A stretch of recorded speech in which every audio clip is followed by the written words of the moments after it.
صدیق ہے، کوئی اللہ کا خلیل ہے، کوئی اللہ کا روح ہے.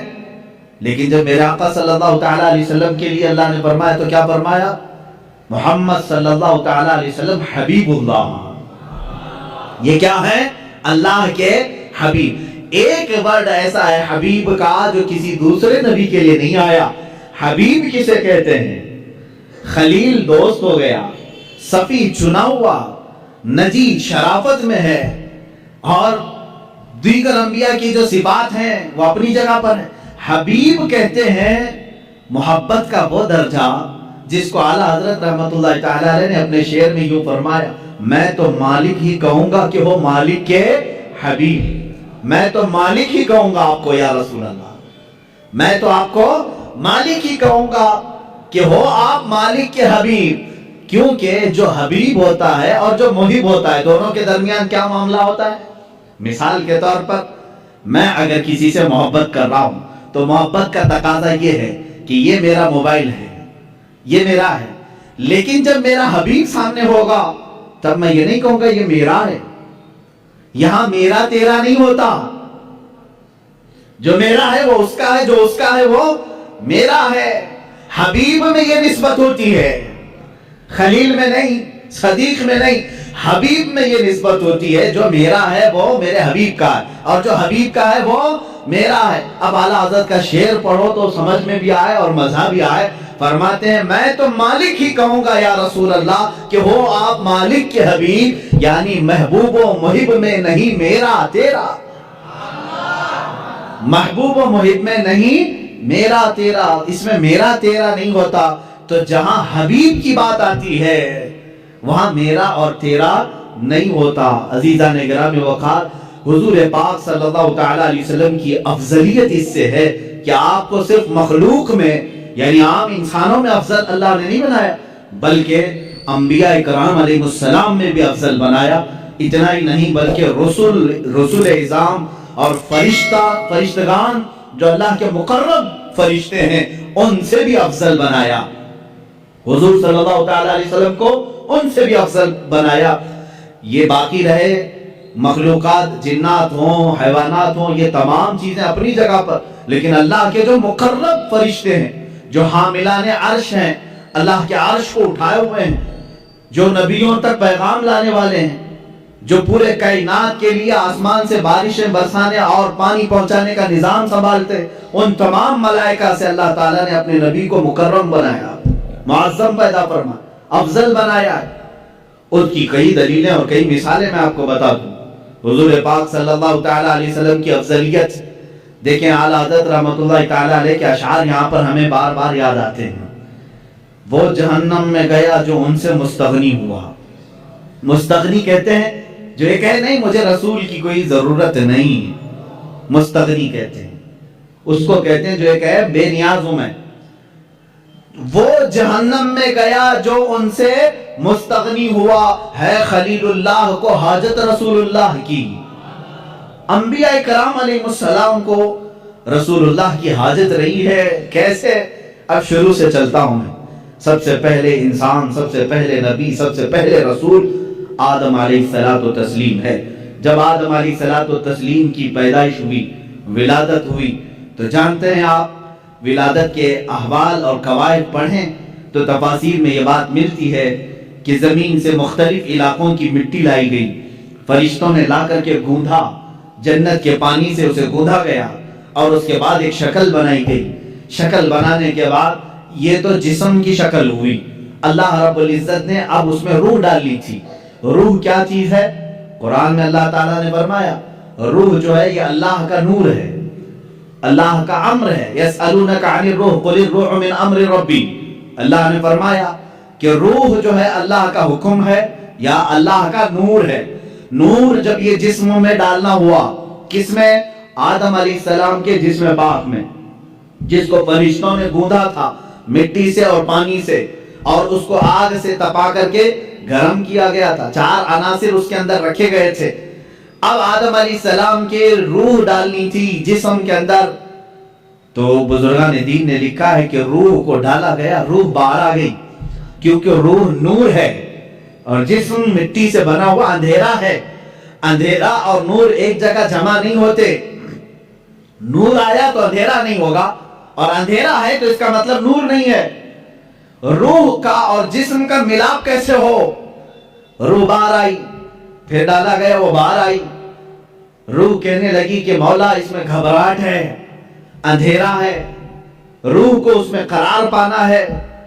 بزرگان دین ائمہ تفاسیر نے لکھا ہے کہ اللہ تعالیٰ نے روح کو اس کے اندر قرار رکھنے کے لیے آدم علیہ السلام کی پیشانی میں نور محمدی کو رکھا, مصطفیٰ کریم صلی اللہ تعالیٰ علیہ وسلم کے نور پاک کو رکھا, اور پھر روح کو ڈالا گیا. آدم علیہ السلام کے جسم پاک میں روح آئی, آپ کو پہلی مرتبہ ایک چھینک آئی, اور آپ نے الحمدللہ کہا یہاں سے ہے انسان کے سانس لینے کی ابتدا. میرے عزیزوں, کائنات پہ سب سے پہلا انسان جو روح والا بنا اور سانس لینے کے قابل بنا, تو میں یہ کہتا ہوں کہ وہ نور محمدی کے صدقے میں سانس لیا. سانس لیا ہے کس کی بدولت؟ نور محمدی کے بدولت. مصطفیٰ کریم صلی اللہ تعالیٰ علیہ وسلم کا نور پاک آدم علیہ السلام کی پیشانی میں رکھا گیا. اب یہ نور جو ہے منتقل ہوتے ہوئے میرے آقا صلی اللہ علیہ وسلم کے والد ماجد تک آیا ہے. انشاءاللہ العزیز جب موقع آئے میلاد کے بعد, میلاد پاک کا, میں اس نور کے منتقل ہونے کی کیفیت کو بیان کروں گا. آدم علیہ الصلوۃ والتسلیم کی بیداری کس کی بدولت؟ نور محمدی کی بدولت. جب آپ بیدار ہوئے, اتنا ہی نہیں, جلوہ محمدی کو کہاں کہاں دیکھو, جہاں دیکھا وہاں پایا. آدم علیہ السلام جب بیدار ہوئے, فرشتوں کو حکم ہوا کہ انہیں سجدہ کرو, فرشتے سجدہ کیے, ابلیس انکار کیا, مردود ہوا, اور اس کے بعد آدم علیہ الصلوۃ والتسلیم کو جنت میں ٹھہرایا گیا. آدم علیہ السلام جنت کے ہر دروازے کو دیکھتے, ہر دیوار کو دیکھتے. فرماتے ہیں ہر دروازے پر, ہر دیوار پر لکھا ہوا تھا لا الہ الا اللہ احمد رسول اللہ. آسمانوں میں میرے نبی کا نام کیا ہے؟ احمد ہے. زمینوں میں میرے آقا کا نام محمد ہے. عزیزان اکرامی, آدم علیہ السلام نے جگہ جگہ پر کیا نام دیکھا؟ حضور پاک صلی اللہ علیہ وسلم کا نام رب ذوالجلال کے نام کے ساتھ. آپ سنیے, یہ خیال آپ کے دل میں تھا, سوال بھی کیا اپنے مولا سے, اے رب ذوالجلال تیرے نام کے ساتھ یہ ایک دوسرا نام کس کا ہے؟ اللہ رب العزت نے فرمایا وہ میرے حبیب کا نام ہے. وہ کہاں رہتا ہے؟ اللہ نے فرمایا وہ تو تیری ہی نسل میں بآخری زمانے میں پیدا ہوگا. یہ بات آئی گئی. آدم علیہ الصلوۃ والتسلیم کو اللہ تعالیٰ نے جنت میں ٹھہرانے کے بعد حکم فرمایا تھا, آپ کے جسم پاک سے حوا کو پیدا کیا گیا, اور اس کے بعد حکم ہوا کہ تم دونوں جنت میں ٹھہری رہو. لیکن ایک درخت تھا جنت میں جس کے قریب جانے سے اللہ نے منع فرمایا تھا, لا تقربا هذه الشجرہ, اس درخت کے قریب مت جانا. اللہ بہتر جانتا ہے وہ کیا حکمت تھی. اس درخت کے متعلق بڑے الگ الگ اقوال ہیں, وہ کون سا درخت تھا, کس پھل کا درخت تھا, لیکن بس اتنا تھا کہ اللہ نے وہاں جانے سے منع کیا تھا. ابلیس جو کہ شیطان ہو چکا تھا, اللہ نے اسے راندہ بارگاہ کر چکا تھا اور مردود بنا دیا تھا. ابلیس کا کام یہ تھا کہ وہ چیلنج کر دیا تھا اپنے رب تعالیٰ سے کہ میں اب آدم اور اس کی پوری اولاد کو گمراہ کرتا رہوں گا. اللہ تعالیٰ نے فرمایا کہ تجھے قیامت تک کا موقع ہے, جتنے لوگوں کو گمراہ کر سکتا ہے کر. ابلیس وہیں سے ابتدا کرتا ہے, آدم علیہ السلام سے ہی وسوسے ڈالنا شروع کیا. فوسوس لہما الشیطان, قرآن میں ہے ان دونوں کو وسوسہ ڈالا شیطان نے. کس کو؟ آدم علیہ السلام اور حضرت حوا کو, ہماری ماں کو اور ہمارے باپ کو وسوسہ ڈالا یہ کہہ کر کے کہ تمہیں معلوم ہے اس درخت کے قریب جانے سے کیوں منع کیا ہے تمہیں اللہ نے؟ انہوں نے پوچھا کیوں؟ کہا اگر تم یہ درخت کا پھل کھا لو گے الا ان تکونا ملکین او تکونا من الخالدین. اس نے کہا کہ اگر تم یہ پھل کھا لو گے تو یا تو بڑے معزز فرشتے بن جاؤ گے یا تو ہمیشہ جنت میں ہی رہو گے, اور جو نہیں کھاتا وہ جنت سے نکل جائے گا. ان کو ایسا لگا کہ جنت چھوڑنا نہیں چاہیے. تو ہو سکتا ہے انبیاء کرام علیہ السلام کی بات میں بڑے ادب سے یہاں کہوں گا, آدم علیہ السلام اور حضرت بی بی حوا کے درمیان بات چیت ہوئی, آخرکار وہ پھل کھا لیے, قریب بھی گئے, پھل کھا بھی لیے, اور اللہ رب العزت کا عتاب ہوا. اللہ نے فرمایا اب اترو تم, زمین پر جاؤ. زمین پر اتار دیا گیا, دونوں کو الگ الگ اتارا گیا. حضرت آدم علیہ السلام کو اللہ تعالیٰ نے سرندیب پہاڑ پر اتارا, بی بی حوا کو جدہ میں عرب کے علاقے میں اتارا. دونوں الگ الگ زندگی گزارتے رہے, لیکن آدم علیہ السلام کو اس پھل کے کھانے پر افسوس رہا, روتے رہے, توبہ کرتے رہے. بار الہ تو نے منع کیا تھا, میں کھا لیا, تو مجھے معاف کر. آدم علیہ السلام سب سے زیادہ رونے والوں میں شمار ہوتے ہیں. اتنا روئے تھے کہ تقریباً 300 سال کا عرصہ گزر گیا تھا. آدم علیہ السلام نے بے انتہا آہو بکا کی اللہ کی بارگاہ میں. اب مجھے جو بات عرض کرنی ہے یہ پورے واقعے میں وہ اب حاصل کلام یہ ہے. آدم علیہ السلام 300 سال روتے رہے, جنت میں رہے, جنت سے اترے, زمین پر آئے, 300 سال رہے, روتے رہے. اللہ کی طرف سے کوئی پیغام نہیں, توبہ قبول ہوئی نہیں ہوئی اس کے متعلق کوئی اشارہ نہیں. 300 سال کے بعد خود اللہ قرآن میں فرماتا ہے ہم نے آدم کے دل میں ایک بات ڈال دی. وہ بات کیا تھی؟ فَتَلَقَّى آدَمُ مِن رَبِّهِ كَلِمَاتٍ, اللہ نے اپنے آدم علیہ السلام نے اپنے رب سے کچھ کلمات سیکھ لیے. وہ کلمات کیا تھے؟ آدم علیہ السلام 300 سال پہلے کی بات یاد کرنے لگے. جب اللہ نے میرے جسم میں روح ڈالی اور روح سے میں بیدار ہوا, جنت کی ہر کھڑکی, ہر دروازے پر میں نے ایک نام دیکھا تھا میرے خدا کے نام کے ساتھ. یہ بات یاد آئی, وہی کلمہ یاد آیا, وہی کلمہ یاد آیا جو جنت کی ہر در و دیوار پر لکھا ہوا تھا. تب آپ نے عرض کیا اے مولا, جس کا نام تو نے اپنے نام پاک کے ساتھ لکھا ہے, اگر وہ تیرا محبوب ہے تو اس کی بدولت میری توبہ کو قبول فرما لے. اللہ رب العزت نے فوراً جبرائیل امین کو بھیجا اور فرمایا فتاب علیہ, اللہ نے تمہاری توبہ قبول کر لی.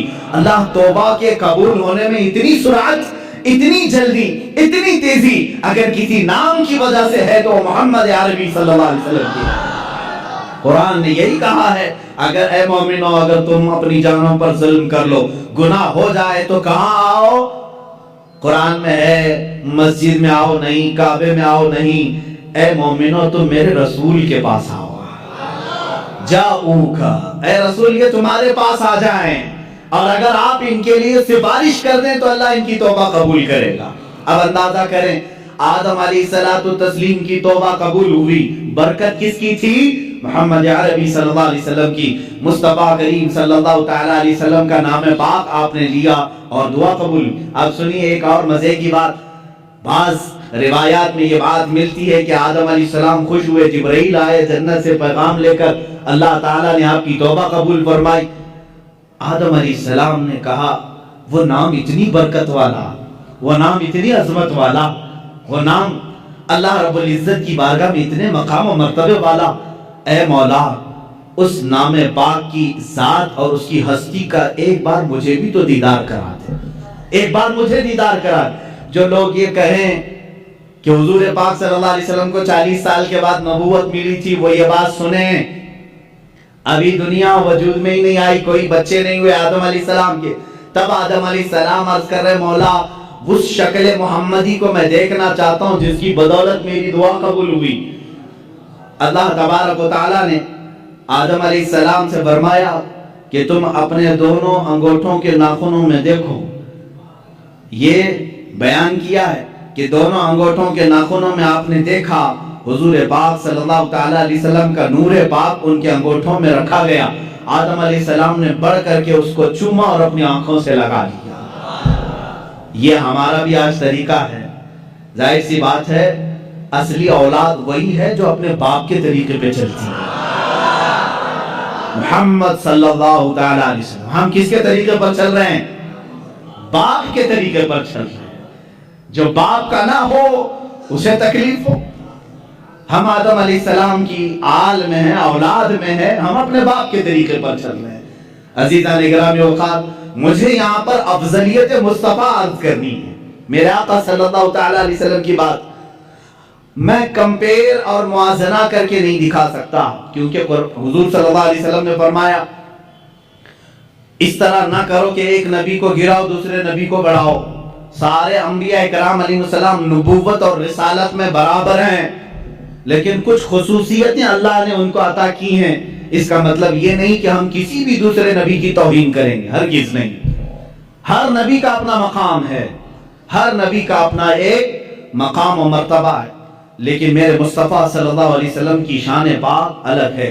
اعلیٰ حضرت فاضل بریلوی رحمۃ اللہ تعالیٰ علیہ نے فرمایا ہے، خدا کی رضا چاہتے ہیں دو عالم. ساری دنیا کس کی رضا چاہتی ہے؟ آپ کیا کہتے ہو، کیا چاہتے ہو؟ اللہ ہم سے راضی ہو جائے. کون نہیں کہتا؟ انبیاء کہہ رہے ہیں اللہ راضی ہو جائے، اولیاء کہہ رہے ہیں اللہ راضی ہو جائے، جنات کہہ رہے ہیں اللہ راضی ہو جائے، فرشتے کہہ رہے ہیں اللہ راضی ہو جائے، حتیٰ کہ نباتات، حیوانات سارے یہ کہتے ہیں اللہ راضی ہو جائے. خدا کی رضا چاہتے ہیں دو عالم، خدا چاہتا ہے رضائے محمد. یہ ہے میرے آقا کا مقام، خدا چاہتا ہے رضائے محمد. اب دیکھیں حضور پاک صلی اللہ تعالیٰ علیہ وسلم کی افضلیت پاک. حضرت بی بی رابعہ بصریہ رضی اللہ تعالیٰ عنہ سے پوچھا گیا، قرآن میں کوئی ایسی آیت جو پوری امت کے لیے بہت حوصلے والی ہو، کون سی ہے؟ بعض لوگ یہ کہتے ہیں اللہ نے فرمایا لا تقنطوا من رحمت اللہ، تم اللہ کی رحمت سے نا امید مت ہو، فَإِنَّهُ يَغْفِرُ الذُّنُوبَ جَمِيعًا إِنَّ اللَّهَ يَغْفِرُ الذُّنُوبَ جَمِيعًا. اللہ بے شک سارے گناہوں کو معاف کرے گا. آیت ہے کہ نہیں حوصلہ دلانے والی؟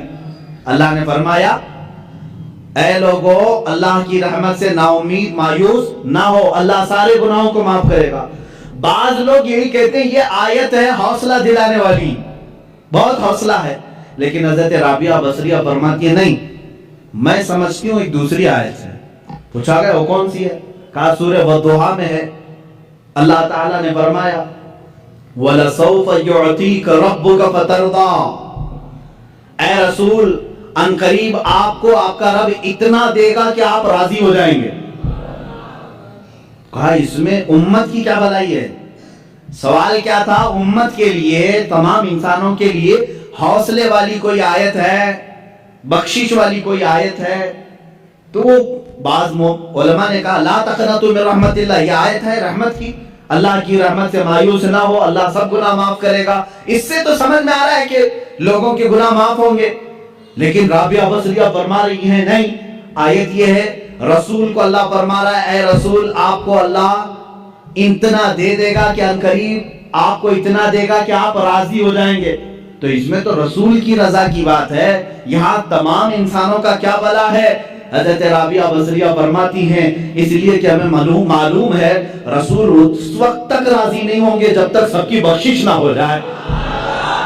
جب تک سارے ایمان والوں کی بخشش نہ ہو جائے تب تک رسول راضی نہ ہوں گے. یہ سب سے بڑی آیت رحمت ہے کہ رسول کی رضا جب تک نہ ہوگی اللہ دیتا رہے گا، دیتا رہے گا. عزیزان گرامی، افضلیت مصطفیٰ صلی اللہ تعالیٰ علیہ وسلم، انبیاء کرام کو جو مقامات ملے وہ اپنی جگہ پر ہے. اس لیے کہ شاعر نے کہا ہے کہ حسن یوسف دم عیسیٰ ید بیضاداری، آنچے ہمہ خوبان دارند تو تنہا داری. یا رسول اللہ صلی اللہ علیہ وسلم یوسف کا حسن بھی آپ کے اندر ہے، عیسیٰ علیہ السلام کی قوت و طاقت جو آپ مردوں کو زندہ کرتے تھے آقا آپ کے اندر وہ بھی جمال ہے. حسن یوسف دم عیسیٰ ید بیضا، عیسیٰ علیہ السلام کی قوت اور موسیٰ علیہ السلام کے معجزوں کا کمال بھی آپ کے اندر ہے. آنچے ہما خوبان دارند، یہ سارے نبی جتنے معجزے رکھتے تھے یا رسول اللہ تو تنہا داری، آپ کے اکیلے کے اندر وہ سب موجود تھے. وہ ساری چیزیں اللہ نے آپ کو انعام میں عطا کی. میں تفصیل سے اگر بتاتا چلوں تو سارے معجزات ایک الگ عنوان ہے، انشاءاللہ 12 روز کے اندر معجزات مصطفیٰ بھی میں عرض کروں گا. لیکن اولیاء اکرام، انبیاء اکرام علیہ السلام میں افضلیت جس رسول کو حاصل ہے وہ میرے آقا صلی اللہ علیہ وسلم کی شان. دیکھیں اللہ تبارک و تعالیٰ نے حضور اکرم صلی اللہ تعالیٰ علیہ وسلم کو اولین کا بھی سردار بنایا، آخرین کا بھی سردار بنایا. خود میرے آقا فرماتے ہیں انا سید الاولین والآخرین، میں اولین کا بھی سردار ہوں، آخرین کا بھی سردار ہوں. اور یہی سرداری ہی تو ہے. سب سے بڑی افضلیت کہاں ثابت ہوتی ہے؟ اس وقت جب اللہ رب العزت معراج میں اپنے حبیب کو بلا رہا ہے. ایک طرف لن ترانی ہے، ایک طرف لن ترانی قرآن میں آئی ہوئی آیت میں بتا رہا ہوں. موسیٰ علیہ السلام اللہ رب العزت کی بارگاہ میں بار بار یوں عرض کر رہے تھے ربی ارینی، اے اللہ تو مجھے اپنا جلوہ دکھا دے، اے اللہ تو مجھے اپنا دیدار کرا دے. اللہ فرماتا ہے لن ترانی، اے موسیٰ تو ہرگز مجھے نہیں دیکھ سکے گا. لن عربی میں تاکید کے لیے آتا ہے، نفی تاکید، کہ تم ہرگز نہیں دیکھ سکو گے. کس کو کہا جا رہا ہے؟ موسیٰ علیہ السلام. آپ نے بار بار اصرار کیا تو اللہ تعالیٰ نے فرمایا ٹھیک ہے، کوہ طور پر آ جاؤ، کوہ طور پر آ جاؤ، نالین نیچے اتارو. موسیٰ علیہ السلام کو کیا کہا جا رہا ہے؟ نالین چپل اپنے نیچے اتارو، کوہ طور پر آؤ، اور اللہ رب العزت اپنی پوری ذات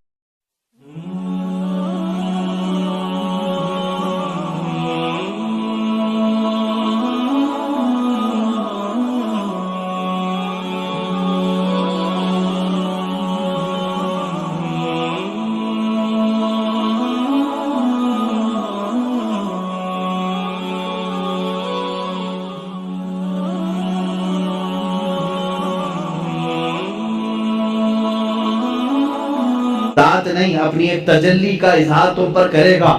اگر دیکھ سکو تو دیکھ لو، اس کے بعد دوسری منزلیں ہوں گی. قرآن کی آیت ہے 9 پارے کی. اللہ فرماتا ہے فلما تجلی ربہ للجبل جعلہ دکا وخر موسیٰ صعقا. اللہ تعالیٰ نے حکم فرمایا موسیٰ سامنے والے پہاڑ کی طرف دیکھتے رہو، اس درخت کی طرف جو پہاڑ کے اوپر ہے. اس درخت پر اللہ رب العزت نے اپنے جمال کی، جلال کی تجلیات میں سے سوئی کے ناکے سے بھی کم، سوئی کا ناکہ ہوتا کتنا ہے؟ بہت چھوٹا سا، سوئی کی انی، اس سے بھی کم حصہ اپنی تجلی کا، اپنی نور کا ظاہر فرمایا. قرآن کہتا ہے جعلہ دکا، پورا پہاڑ زلزلہ میں تبدیل ہوا، زلزلے میں آ گیا، پورا پہاڑ جل گیا. وخر موسیٰ صعقا، اور غش کھا کر کے موسیٰ علیہ السلام زمین پر گر گئے، غش کھا گئے، دیکھ نہیں سکے کس چیز کو؟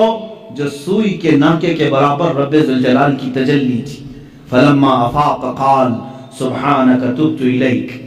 جب انہیں ہوش، جب وہ بیدار ہوئے، موسیٰ علیہ السلام نے کہا اے اللہ تیری بلندی ہو، تیری پاکی ہو، میں رجوع کرتا ہوں اپنی اس بات سے جو پہلے کہہ رہا تھا کہ اللہ تو مجھے دکھا دے. پھر دوبارہ انہوں نے یہ بات نہیں کہی کہ اے اللہ تو مجھے دکھا دے، اے اللہ تو مجھے اپنا دیدار کرا دے.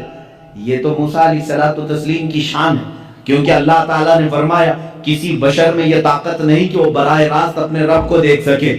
کسی بشر کے اندر یہ آنکھیں دی نہیں گئیں کہ وہ براہ راست اپنے پیدا کرنے والے خالق کو دیکھ سکے.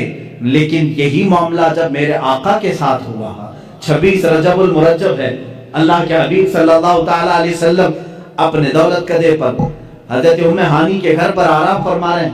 جبرائیل امین آئے اور آ کر کے میرے آقا صلی اللہ تعالیٰ علیہ وسلم کو بیدار کر رہے ہیں. تو بیداری کا طریقہ بھی بتایا گیا ہے. انہوں نے اپنی پیشانی حضور کے تلووں سے لگائی، ٹھنڈک سے آپ بیدار ہوئے. پوچھا جبرائیل اس وقت آنا کس بات کا ہے؟ جبرائیل نے کہا اللہ تعالیٰ آپ کو آسمانوں کی سیر کرانا چاہتا ہے، جنت، دوزخ، عرش، کرسی، لوح و قلم کے دیدار کرانا چاہتا ہے. اے رسول گرامی وقار، آج آپ کی معراج کا وقت ہے، آپ کی معراج کی شب ہے، اللہ تعالیٰ آپ کو اپنی زیارت کرانا چاہتا ہے. حضرت جبرائیل امین نے جب یہ کہا، حضور اکرم صلی اللہ تعالیٰ علیہ وسلم اٹھے، بیدار ہوئے، اور وہاں سے مسجد حرم شریف تشریف لے گئے. براق آپ ہی کے لیے بنائی گئی سواری، اس پر اس سے پہلے نہ کوئی سوار ہوا، نہ ان کے بعد کوئی سوار ہوا. یہ حضور کی خصوصیات میں سے ہے. براق کی تیز رفتاری ایسی تھی جہاں تک ایک نگاہ پہنچتی ہے وہاں اس کا پہلا قدم ہوتا تھا. براق کی تیز رفتاری. رسول کریم صلی اللہ تعالیٰ علیہ وسلم اس پر جلوہ فرما ہو کر آسمانوں کے سفر پر گئے. لیکن اس سفر میں میرے آقا کی افضلیت تمہیں جگہ جگہ میں بتاؤں. اللہ اکبر. حرم پاک سے مسجد اقصی تک کا سفر تو قرآن میں اللہ نے بیان کیا ہے. سبحان الذی اسری بعبدہ لیلا من المسجد الحرام الی المسجد الاقصی. پاک ہے وہ ذات جس نے اپنے بندے کو رات کے ایک تھوڑے سے وقت میں مسجد حرم سے مسجد اقصی تک کا سفر کرایا. مسجد اقصی کسے کہتے ہیں؟ بیت المقدس، جو فلسطین میں ہے، جو ہمارا قبلہ اول ہے، پہلے ہم اسی کی طرف منہ کر کے نماز پڑھتے ہیں۔ حضور پاک صلی اللہ تعالیٰ علیہ وسلم مسجد اقصیٰ گئے تو سفر کے درمیان یہاں مسجد اقصیٰ آنے کا کیا مطلب ہے، کیا وجہ ہے؟ یہاں آئے حضور پاک صلی اللہ تعالیٰ علیہ وسلم تو دیکھا آپ تنہا نہیں تھے، آدم علیہ السلام سے لے کر عیسیٰ علیہ السلام تک جتنے نبی دنیا میں آئے سب کے سب وہاں جمع تھے، سب کے سب جمع تھے۔ حضور پاک صلی اللہ علیہ وسلم جیسی ہی تشریف لائے، سبوں نے حضور اکرم صلی اللہ علیہ وسلم کا استقبال کیا۔ اللہ کے حبیب صلی اللہ تعالیٰ علیہ وسلم پیدا ہونے کے اعتبار سے سب سے آخری زمانے میں آئے ہیں، لیکن جب مسجد اقصیٰ میں گزر رہے تھے تو سب سے آگے مصلی پر آپ تشریف فرما تھے، سب سے پہلے آپ مصلی پر تشریف لے گئے، آپ نے انبیاء کرام علیہ السلام کی امامت فرمائی۔ اب یہ ایک الگ نماز ہے، جبکہ نماز تو معراج کے بعد ہم کو ملی، وہ نماز انبیاء کی مخصوص نماز تھی، وہ تو صرف میرے آقا کی امامت دکھانی مقصود تھی۔ اس نماز کو نہ میں جمعہ سے تشبیہ دے سکتا ہوں، نہ عید سے تشبیہ دے سکتا ہوں، اس لیے کہ نہ دنیا میں ایسی کوئی نماز ہوئی ہے نہ ہوگی جس کا امام سید الانبیاء اور مقتدی سارے رسول، سارے انبیاء، ایسی نماز کہاں؟ وہ خود اپنی اپنی شریعتوں کے مالک، اپنی اپنی امتوں کے آقا، لیکن آج میرے نبی کی ابتدا میں مقتدی بنے ہوئے تھے۔ لیکن اس نماز کا ایک الگ حال ہے، حضور نے امامت فرمائی، امام ہی خطبہ دیتا ہے یا نہیں؟ جمعہ میں جو نماز پڑھایا وہی خطبہ دے رہا ہے، عید میں جو نماز پڑھایا وہی خطبہ دے رہا ہے، لیکن اس نماز کا حال ایسا نہیں تھا۔ حضور نے امامت تو فرمائی، خطبہ سب سے پہلے آدم علیہ السلام نے دیا، پھر ابراہیم علیہ السلام نے دیا، پھر اسماعیل علیہ السلام نے دیا، پھر موسیٰ علیہ السلام نے دیا، پھر عیسیٰ علیہ السلام نے دیا۔ کئی انبیاء کرام علیہ السلام خطبہ دے رہے تھے۔ یہ کیا خطبہ تھا؟ ہر نبی آتے تھے محمد عربی صلی اللہ علیہ وسلم کی تعریف بیان کرتے تھے۔ میرے عزیزوں، پھر کہتے ہو مولود کی محفل شرک و بدعت ہے، ان انبیاء کرام کو کیا فتویٰ دو گے جو نبی بازو بیٹھے ہیں اور ان کی تعریف میں وہ مدح سرائی کر رہے ہیں؟ حضور پاک صلی اللہ تعالیٰ علیہ وسلم کی تعریف بیان کرنا، یہی تو مولود کی محفل ہے، یہی تو میلاد کی محفل ہے۔ میلاد کی محفل میں مجھے بتاؤ کیا گانے بجانے ہوتے ہیں، کیا ڈھول بازے ہوتے ہیں؟ یہاں سیرت مصطفیٰ بیان کی جا رہی ہے، یہی تو ہم بیان کر رہے ہیں۔ اللہ کے نبی سب سے اعلیٰ ہیں، سب سے افضل ہیں، سب سے اشرف ہیں، سب سے اکرم ہیں۔ حضور کی تعریف بیان کرنا یہ تو معراج کے سفر میں انبیاء کی بھی سنت ہے۔ مسجد اقصیٰ میں سارے نبیوں نے خطبہ دیا، وہ کتنا وقت لگا ہوگا اللہ ہی بہتر جانے، اللہ ہی بہتر جانے۔ نبیوں کی طاقت و قوت اپنی جگہ پر، اس کو آپ گیس نہیں کر سکو گے۔ اللہ نے نبیوں کو کیا طاقت دی ہے، کون سی قوت ہے؟ یہاں لوگ حضور کی طاقت ناپنے کی کوشش کر رہے ہیں، دوسرے نبیوں کی طاقت ان کا اندازہ نہیں کر سکو گے۔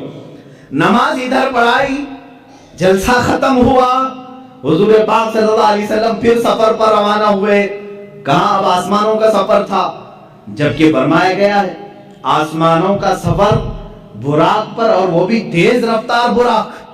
لیکن حدیث میں یہ ملتا ہے میرے آقا صلی اللہ تعالیٰ علیہ وسلم پہلے آسمان پر جب پہنچے، دروازہ کھٹکھٹا گیا، آسمان کا دروازہ ہے، یہ اللہ بہتر جانے۔ فرشتوں نے دروازہ کھولا، اور جیسی پہلے آسمان پر آپ گئے، میرے آقا فرماتے میں نے آدم علیہ السلام سے ملاقات کی۔ کس سے؟ آدم علیہ السلام سے ملاقات کی۔ آدم علیہ السلام وہاں استقبال کے لیے تھے۔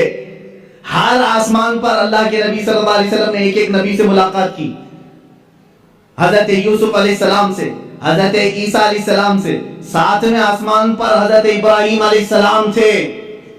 یہ ہر آسمان پر ایک ایک نبی سے ملاقات کی، اور ان نبیوں نے وہاں میرے آقا کا استقبال کیا۔ کہیں دہن کے گھوڑے دوڑاؤ تو ادھر کے ادھر ہو جاؤ گے، خیالات اور اپنے عقل کو دوڑاؤ گے تو ادھر کے ادھر ہو جاؤ۔ مولانا ابھی تو آپ کہہ رہے تھے رسول سارے نبیوں کی امامت کر رہے تھے، اور ابھی آپ کہہ رہے ہیں کہ وہ آسمانوں پر مل رہے تھے، بات تو ہے نا؟ ہاں، تو مجھے تو ظاہر واضح کرنا ہی پڑے گا۔ ہاں یقیناً مسجد اقصیٰ میں امامت میرے آقا کر رہے تھے، نبی اقتدا کر رہے تھے، اور آسمانوں میں بھی انبیاء پہنچے تھے۔ حضور پاک صلی اللہ تعالیٰ، اب یہاں کہیں ایسی تو بات نہیں کہ حضور کی رفتار دھیمی ہے، دوسرے نبیوں کی رفتار اور تیز ہے، وہ پہلے پہنچے ہوئے حضور سے۔ یہ خیال آئے گا کوئی یہ سوال کرے گا؟ دوسرے رسول تو میرے نبی سے پہلے پہنچ گئے تھے آسمانوں پر، حضور تو بعد میں آئے۔ میرے عزیز، یہ سفر کو تمہیں سمجھنا ہوگا۔ یہ سفر عام سفر نہیں ہے، عام سفر نہیں ہے۔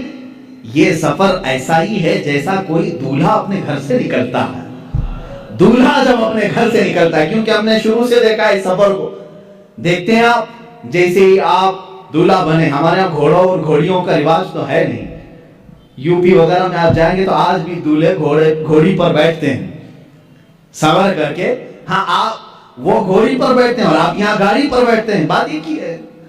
جیسے ہی دولہا سج کر سور کر تیار ہو کر گھر سے نکلتا ہے، ماں باپ ہوتے ہیں، رشتہ دار ہوتے ہیں، کھڑے رہتے ہیں، بھائی بہن۔ گھر سے جب دولہا رخصت ہو رہا ہوتا ہے، گاڑی میں بٹھانے سے پہلے اس کا صدقہ اتارا جاتا ہے، اور جب دولہا بہت خوبصورت لگتا ہے، ماں کہتی ہے سبحان اللہ، باپ کہتا ہے سبحان اللہ، بھائی کہتے ہیں سبحان اللہ۔ کہنا بھی چاہیے، اللہ اس کو نظر سے محفوظ رکھے۔ دولہے کو دیکھ کر کہتے ہیں سبحان اللہ، بہت اچھا لگ رہا ہے، ماشاء اللہ بہت اچھا لگ رہا ہے، کہتے ہیں۔ اب میرے عزیز، اس سفر کے شروعات میں دولہا جب تیار ہوتا ہے تو رشتہ دار اس کو سبحان اللہ کہتے ہیں، لیکن جب میرے آقا صلی اللہ تعالیٰ علیہ وسلم اپنے گھر سے اٹھائے گئے اور مسجد حرم میں آپ کا سینہ پاک دھویا گیا اور آپ کو سواری پر بٹھایا گیا، اب یہاں نہ کوئی رشتہ دار ہے۔ میرے آقا صلی اللہ علیہ وسلم تو یتیم تھے، والد بھی نہیں اور والدہ بھی نہیں تھی، اور آپ کے بھائی نہیں تھے، بہنیں نہیں تھیں۔ اب یہاں اس دولہے کو کون کہے، سواری پر بیٹھا ہے۔ تب ہم نے قرآن کے 15ویں پارے کو پڑھا، اللہ فرما رہا ہے سبحان الذی اسری بعبدہ۔ یہ پارہ ہی یہاں سے شروع ہوتا ہے، کوئی اور نہیں کہے گا محبوب، تمہارا خدا کہے گا سبحان اللہ۔ پاک ہے وہ ذات جس نے تمہیں سوار کرایا ہے۔ یہ اور شان ہے میرے مصطفیٰ کی۔ ہم گاڑی پر گھوڑے پر بیٹھے، رشتہ دار سبحان اللہ کہیں، میرا نبی اگر سواری پر بیٹھے تو اللہ سبحان کہے، ان کا خالق خود کہے سبحان سبحان الذی۔ یہ سفر جو ہے باراتی اور دولہوں کا ہے۔ کبھی آپ نہیں دیکھتے کہ یہاں پر بھائی بہن سب تو دیکھ رہے تھے گاڑی پر بیٹھنے کے بعد، لیکن جب دولہا حال میں پہنچا ہے تو وہاں دیکھا یہی بھائی یہی بہنیں سب پہلے سے پہنچے ہوئے ہیں۔ کیوں؟ اس لیے کہ دولہے کا استقبال کرنا ہے۔ یہ سفر دولہے کا استقبالی سفر ہے۔ یہی میرے عزیزو، جب میرے آقا معراج کے سفر میں تھے، یہاں امامت تو کی مسجد اقصی میں، خطبے تو سب کے سنے، لیکن جب آسمانوں پر پہنچنا تھا تو حضور کا جو گھوڑا تھا، براق ہے، وہ دھیمی رفتار سے چل رہا تھا جیسے دولہے کی سواری چلتی ہے۔ اور انبیاء پہلے سے پہنچے ہوئے تھے، اس لیے نہیں کہ وہ نبی سے زیادہ رفتار رکھتے ہیں، اس لیے پہنچے تھے کہ دولہے کا انہیں استقبال کرنا تھا۔ یہ سفر کی حکمت ہے۔ میرے آقا صلی اللہ تعالیٰ علیہ وسلم کی یہ شان، آپ کی افضلیت ہر نبی نے تسلیم کی۔ قرآن نے خود ان نبیوں سے وعدہ لیا ہے۔ عزیزان گرامی وقار، اسی سفر میں آپ کو یہ بھی بتا دوں، اللہ کے حبیب صلی اللہ تعالیٰ علیہ وسلم آسمانوں کا سفر کیے، جنت آپ کو دکھائی گئی، دوزخ کے نظارے کروائے گئے، اور اس کے بعد ایک مقام ایسا آیا سدرہ کے بعد، جبرائیل امین نے کہا آپ جائیں، آپ کا سفر ہے، جہاں سے جبرائیل کا بھی سفر نہیں تھا۔ رسول کریم صلی اللہ علیہ وسلم وہ پہلے شخص ہیں جنہوں نے سدرہ کے آگے کا سفر کیا۔ حضور پاک صلی اللہ تعالیٰ علیہ وسلم جس جگہ گئے اس کو کہتے ہیں لامکان۔ لامکان کا مطلب ہے جس جگہ کا کوئی نام ہی نہیں، تم نام نہیں رکھ سکتے اس کا۔ جنت کا ایک نام ہے، دوزخ کا ایک نام ہے، عرش کا ایک نام ہے، کرسی ایک نام ہے۔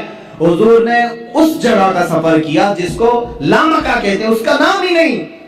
اب ہم نام نہیں رکھ سکتے اس جگہ کا، وہ کہاں ہے یہ وہی جانے جو سفر کیا ہو یا جس نے سفر کرایا ہو۔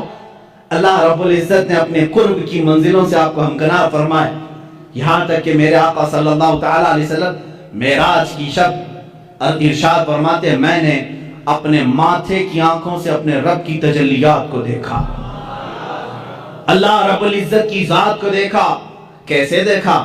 دور سے دیکھا، بلکہ قرآن کہتا ہے وَكَانَ قَابَ قَوْسَيْنِ أَوْ أَدْنَىٰ، یہ سورہ نجم کی آیتیں، کان قاب قوسین او ادنا۔